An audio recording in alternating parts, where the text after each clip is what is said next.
Fédération des chambres de commerce du Québec, Conseil du patronat, manufacturiers et exportateurs du Québec, les élus de l'Est de la péninsule ont été chercher de gros appuis pour leurs revendications, ramener le train jusqu'à Gaspé et non jusqu'à New Carlisle. Si on veut créer de l'emploi sur la pointe de la Gaspésie, tous les industriels qui cognent à nos portes, des plus gros et des plus petits, viennent nous dire « ça me prend le chemin de fer ».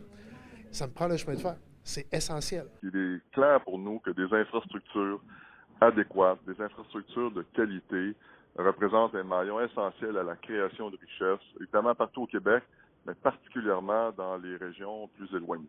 Bien que le ministère des Transports n'ait pas encore dévoilé son plan de match, tout porte à croire qu'ils vont éventuellement mener le train jusqu'à New Carlisle, un investissement de 50 millions de dollars. Mais cet argent pourrait être investi autrement. Si tu rénoves un peu moins élevé, donc à des coûts moindres, là, on pourrait étendre davantage l'investissement et assurer le passage de la marchandise. Pour faire circuler la marchandise, les normes du rail sont moins exigeantes. On pourrait donc rénover moins, mais sur une plus grande distance, avec les mêmes sous.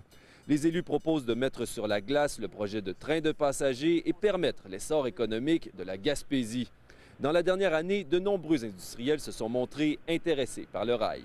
On est en train de vivre une reconversion économique en Gaspésie, on ne se le cachera pas, hein, c'est positif comme nouvelle. On change notre économie, on est dans l'éolien, on est dans le ciment.